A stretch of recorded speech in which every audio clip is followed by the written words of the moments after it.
Olá, este é o seu programa Evidências, numa série especial gravada em Israel para mostrar a você um pouco de como a arqueologia tem contribuído não apenas para a compreensão do contexto histórico de Jesus Cristo, mas também para a confirmação histórica de fatos mencionados no Novo Testamento. Você certamente conhece vários episódios dos evangelhos em que Jesus aparece no templo, ora para ser apresentado quando era ainda um bebezinho, ora para ensinar e, num dado momento, para repreender os vendilhões que profanavam a casa de Deus com seu comércio desonesto e ilegal. Desde a peregrinação pelo deserto, os judeus foram ordenados por Deus a construírem um tabernáculo móvel, um santuário, que seria o símbolo da presença divina, acompanhando-os em sua trajetória pelo deserto até a Terra Prometida. Quando o povo hebreu se tornou uma nação e Jerusalém fixou-se como a sua capital, o tabernáculo deu lugar a um suntuoso templo construído no lado oriental da cidade por ordem do rei Salomão. Não sabemos ainda, em termos arqueológicos, como seria este templo, mas esta construção artística feita no século XIX nos dá uma ideia. Infelizmente, devido aos ataques sofridos pelos babilônios no final do século VII e início do século VI a.C., o templo dos judeus foi completamente destruído por Nabucodonosor. Isto foi em 586 a.C. Os judeus passaram então 70 anos sob o cativeiro de Babilônia e somente depois disto, quando os persas estavam no comando, é que eles tiveram a oportunidade de reconstruir Jerusalém e um segundo templo. A Arca dos 10 Mandamentos, que ficava no lugar santíssimo, já não existia. Desaparecera durante o ataque de Nabucodonosor. Diz a tradição que mãos piedosas a esconderam para não ser profanada e assim ela permanece oculta até os dias de hoje. Este segundo templo recebeu o nome de Templo de Zorobabel, devido ao nome do orientador dos trabalhos de construção. Mais tarde, ele foi ampliado e embelezado por Herodes I, pelo que também ficou conhecido como o Templo de Herodes. Jesus conheceu pessoalmente esse templo e vários episódios do Novo Testamento tiveram lugar ali, como, por exemplo, a famosa expulsão dos vendilhões, que já fizemos menção, e a cura do paralítico operada por Pedro e João. Mas, finalmente, a tragédia se abateu sobre o santuário judeu novamente quando os romanos o destruíram no ano 70 d.C. Foi uma carnificina pior que aquela executada pelos babilônios. O templo judeu virou um escombro e cinzas e nunca mais foi erguido até os dias atuais. Hoje você nos acompanhará em uma viagem a Jerusalém e conhecerá as ruínas originais do Templo dos Dias de Jesus Cristo. Também descobrirá o que a arqueologia revela sobre a suntuosidade daquele lugar e a confirmação de elementos descritos na Bíblia. Portanto, venha conosco. Esta viagem está apenas começando.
Os discípulos de Jesus estavam certa vez maravilhados com o tamanho e a suntuosidade das pedras do Templo de Jerusalém. Então o mestre fez uma profecia terrível. Aqui neste local não ficará pedra sobre pedra que não seja derrubada. A profecia de Jesus se cumpriu no ano 70. Os romanos vieram e destruíram por completo o Templo de Jerusalém. No programa Evidências de hoje, você conhecerá as ruínas arqueológicas deste santuário judeu do primeiro século.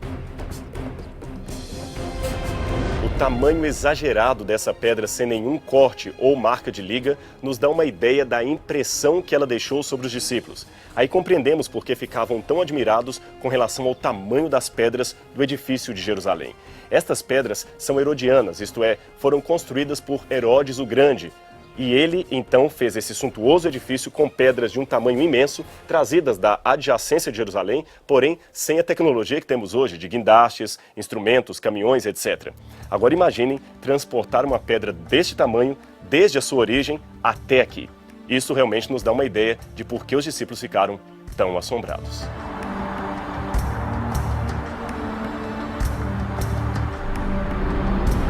Herodes não começou a construção adicional do novo templo, senão no início do 18º ano de seu governo.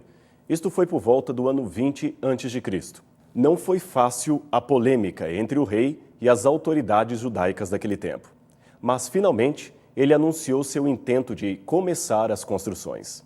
O historiador Flávio Joséfo preservou em seus escritos um discurso de Herodes ao povo por ocasião de seu gigantesco projeto. Este texto provavelmente foi copiado dos arquivos reais. Note o tom político de suas palavras. Assim disse Herodes à multidão que o ouvia. Nossos ancestrais, de fato, quando regressaram da Babilônia, construíram esse templo para o Deus Todo-Poderoso. Mas faltam-lhe em altura 60 côvados para atingir as dimensões que tinha o primeiro templo que foi construído por Salomão. De modo que o templo construído por Salomão excedia ao que agora vemos. Mas não vamos condenar nossos pais por sua negligência ou requerer deles maior piedade do que tiveram. Não foi sua culpa o fato do templo não ficar tão alto como deveria. Mas agora, eu, rei de todos vocês, segundo a vontade de Deus, tenho tido muita paz e ganho muitas riquezas. Tenho também boas relações com os romanos, de modo que eu corrigirei esta imperfeição. Será um agradecimento a Deus por ter me dado o seu reino. Eu reerguerei este templo e o farei tão completo quanto me for possível. É difícil imaginar que as ruínas que hoje vemos foram a glória de Jerusalém nos dias de Cristo. Ainda de acordo com o testemunho de Flávio Joséfo, Herodes adquiriu de uma só vez para iniciar as construções 1.000 carroças de transporte e 10.000 operários dos mais experientes que havia. E ainda mais, 1.000 sacerdotes foram treinados como arquitetos e marceneiros, porque somente levitas poderiam trabalhar no edifício do templo propriamente dito. As pesadas pedras foram fixadas no local com o uso de rampas e guindastes da época que içavam várias toneladas, usando cordas, tração animal e, é claro, muita força humana. Em seu entusiasmo político, Herodes afirmou que terminaria o templo rápido. Realmente, o edifício de culto foi feito em apenas 18 meses, mas o resto das construções externas levou vários anos e só foi concluído em 67 anos depois da morte de Herodes. O historiador romano Tácito, que possivelmente conheceu o templo pessoalmente ou conversou com alguém que o havia visto, escreveu sobre a sua destruição no ano 70 e destacou a pena de se destruir um edifício assim tão belo, ou como ele mesmo disse, cheio de enormes riquezas. 600.000 pessoas, calcula ele, morreram naquele ataque a Jerusalém. Dentre o monturo de pedras encontrado no local, esta aqui de esquina chamou a atenção dos arqueólogos. Por qual razão? Aqui você tem uma inscrição em hebraico que diz ao local do trombeteiro. O que significaria isto? Bem, a pedra original foi levada para o museu e colocaram uma réplica idêntica aqui no local onde ela foi originalmente encontrada. O local do trombeteiro era em Jerusalém um lugar específico onde ficava o Hassam. Hassam não era o nome próprio, mas a qualidade, o cargo de um sacerdote que era responsável por tocar o shofar, a trombeta, anunciando o início do dia, o fim do dia e especialmente o início do Shabat. Existem 3 descrições do Templo de Herodes. 2 delas vindas do historiador Flávio Joséfo e uma terceira, mais tardia, mencionada no Tratado do Midot, que faz parte da Mishnah, a mais antiga codificação de leis rabínicas produzida por volta do 2º século depois de Cristo. Elas são um pouco diferentes num ou noutro detalhe, mas de um modo geral, seria este desenho imaginário o que nos ajudaria a ter uma ideia do templo de acordo com estas descrições. O templo possuía originalmente um recinto fechado em forma retangular com os lados de comprimento irregular. A sua área compreendia 144 mil metros quadrados e era 5 vezes maior que a Acrópole em Atenas. O maior muro era do lado oriental, com a extensão de sua muralha atingindo perto de 485 metros. Os muros norte e ocidental mediam, respectivamente, 315 e 485 metros de comprimento. E o muro sul, o menor de todos, media 280 metros de extensão.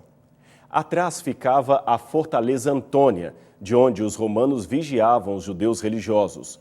Na parte sul, é possível ver as escadarias com a porta tripla e a porta dupla, conhecida como a Porta de Uda, cujas ruínas veremos em seguida. Ali eram realizados debates e procedimentos legais. Jesus certamente discursou nesse lugar. Atrás, na parte ocidental do nosso desenho, temos os arcos de Robinson e Wilson, que também serviam de passarela até a entrada do templo.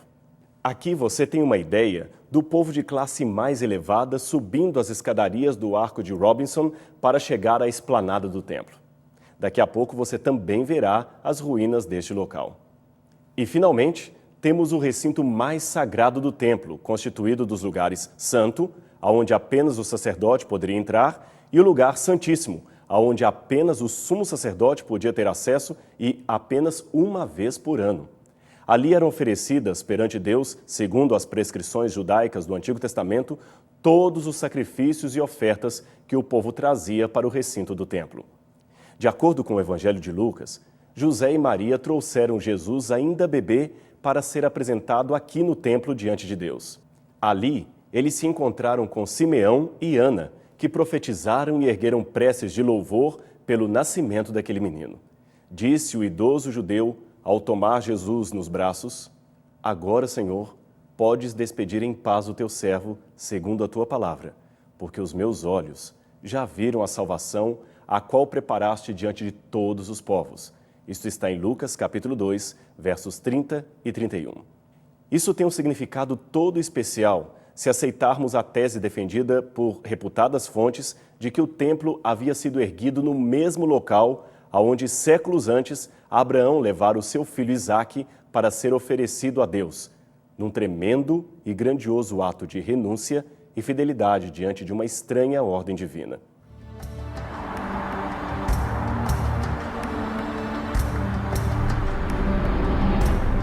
Até hoje, esse é um lugar muito importante para a religião judaica. Você pode ver que atrás de mim está ocorrendo neste momento um bar mitzvah, quando um jovem é iniciado na religiosidade adulta dos judeus. Mas arqueologicamente falando, aqui há fascinantes objetos que nos lembram como seria o templo da época de Jesus. Aqui nós temos várias lojas daquele período. As pessoas vendiam aqui utensílios, animais para serem apresentados no templo, trocavam dinheiro, e aqueles vendilhões que Jesus fez menção, que ficavam dentro do pátio, eram apenas uma extensão do comércio que já ocorria aqui fora. Aliás, tudo isso foi destruído. À minha esquerda você tem ao fundo várias pedras. Este monturo de pedras que você está observando agora são as pedras romanas que ficaram aqui quando a cidade foi destruída no ano 70. Nos anos 90, toda essa parte começou a ser novamente escavada e descobriram então as pedras tal qual haviam sido deixadas desde o período da destruição feita pelos romanos. Elas estão intactas. Você vê que a rua também foi bastante destruída. Isso nos dá uma noção da violência da guerra do ano 70. Tudo isso aqui foi destruído. As pedras que você viu ao fundo serviram de rampa para que os soldados romanos pudessem subir e atacar o templo. É provável que desde esse setor eles então entraram com tochas, havia um boato de que nos alicerces do templo havia ouro e por causa disso todo o templo foi destruído, mesmo Tito não tendo o desejo de destruir o templo. Mais acima, você tem o Arco de Robinson, descoberto no século XIX. O Arco de Robinson, originalmente, era uma passarela que dava acesso aos judeus que moravam na Cidade Alta até o pátio do templo. Você vê agora uma reconstrução artística de como seria o Arco de Robinson e o bairro judeu, que ligava, então, este setor até o interior do santuário. Neste bairro judeu, nesta parte mais alta, chamada Cidade Alta, moravam os judeus com maior condição financeira, ou seja, os mais ricos. Agora imagine isto aqui apinhado de pessoas. Pessoas de todas as partes andando nessas alamedas que hoje estão quebradas, trazendo seus animais para apresentarem no santuário, vindo adorar a Deus no sábado, pessoas vindas da Ásia, da Europa, judeus da diáspora. Mas infelizmente, depois da destruição, tudo que sobrou foram pedras. Pedras em Jerusalém. Este era o setor de acesso ao pátio do templo, usado pela parte mais pobre da população. Os ricos preferiam usar o Arco de Robinson, que mostramos anteriormente. Os pobres subiam por aqui. Nessas escadarias originais, muitos passavam para adorar a Deus no templo. Jesus, com certeza, pisou nessas escadas aqui. Elas são originais, são do primeiro século. Estavam todas cobertas pelo monturo de pedras deixado pelos romanos. Acima nós já temos escadas modernas, uma reconstrução. As pessoas vinham e passavam por aqui. Daqui elas tinham acesso ao pátio por duas portas, chamadas portas de Hulda. Essas portas não existem mais hoje, porém uma delas, de forma tríplice, está conservada até hoje, embora esteja fechada. Ela pode ser vista ali acima. Uma das explicações que se tem é que as pessoas costumavam entrar por uma porta e sair por outra. Essa tríplice porta era a porta de saída do templo. E aqui as pessoas aproveitavam para discutir sobre a Torá, conversar assuntos religiosos ou simplesmente passar para ter acesso ao pátio e assim adorar a Deus. Esta é a porta de Hulda que mencionamos agora há pouco. Ela está fechada. Houve várias fases de construção e reconstrução do lugar depois de muitas demolições. Aqui nós temos um exemplo do que se chama em arqueologia de segundo uso de pedras, ou seja, uma pedra herodiana do período do primeiro século, que foi reutilizada para tapar a entrada, talvez durante o período da ocupação islâmica aqui no local. Porém, os arcos originais da porta ainda estão preservados. Reside ainda uma pequena polêmica entre os arqueólogos a respeito de onde estaria a segunda porta de Hulda, porque haveria originalmente duas, uma de 3 arcos e uma com 2 arcos. Muito do que deduzimos acerca do formato, da descrição do segundo templo, são fatos que nos vêm dos escritos de Flávio Josefo, que descreveu parcialmente a estrutura que ele viu, mas uma certeza absoluta é difícil ter. Contudo, aqui sabemos que era um local de acesso ao pátio do templo. Os judeus usavam uma das entradas de Hulda para chegar ao pátio e outra para sair. Nunca saíam e entravam pela mesma porta. Como você vê, ela está bloqueada hoje, mas os seus arcos ainda estão preservados. A outra desapareceu na destruição. Por que esse nome Hulda? Há 2 explicações. Uma delas diz que Hulda, em hebraico, significa buraco de rato ou rato em si, e que aqui havia muitos buracos de ratazanas e por este local elas tinham acesso até o templo. Uma explicação menos plausível, pelo menos para os ortodoxos. A segunda explicação seria que o nome Hulda faz referência a uma profetisa mencionada no Antigo Testamento. Essa também é uma possibilidade. De qualquer modo, aqui era a porta por onde muitas vezes Jesus entrou ou saiu para adorar a Deus no templo judeu.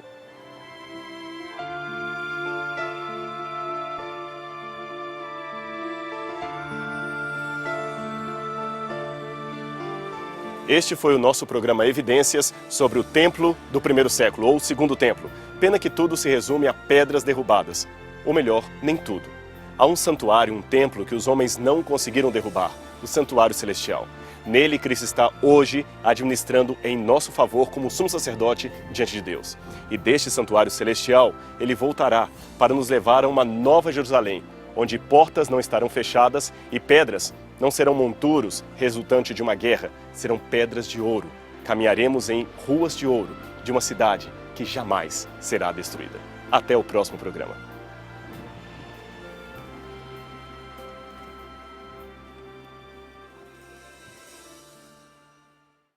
Quando você visita as ruínas do que foi aquele tremendo santuário do passado, não dá para não pensar numa profecia de Cristo registrada em Mateus capítulo 24, que fizemos menção durante o programa. 2 fascínios então nos vêm à mente ao comparar o texto bíblico com o que vimos ali. Em primeiro lugar, a espantosa confirmação de que a Bíblia é de fato uma palavra profética vinda diretamente de Deus. Esta previsão de Cristo é tão espantosa que alguns chegaram a negar que ela realmente poderia ter sido escrita ou dita antes do ano 70, quando a destruição finalmente teve lugar. Mas pode ter certeza, estas palavras são originais de Cristo, profetizadas muito antes da ocorrência do evento. O segundo fascínio que nos vem é que no mesmo capítulo em que Jesus profetiza a destruição de Jerusalém e do templo, há também a descrição de outras profecias que iriam se cumprir, anunciando aos povos que o Filho de Deus um dia voltaria à terra para executar o seu juízo. Não mais apenas sobre Jerusalém, é claro, mas agora sobre o mundo inteiro. Tome, portanto, a sua Bíblia e estude essas profecias. E mais do que isso, prepare-se para o que elas anunciam, a breve volta de Jesus. Se conhecer as ruínas de um templo já nos causa grande emoção, imagine conhecer pessoalmente a face daquele que ali um dia esteve, o Senhor Jesus Cristo. A gente se vê no próximo programa.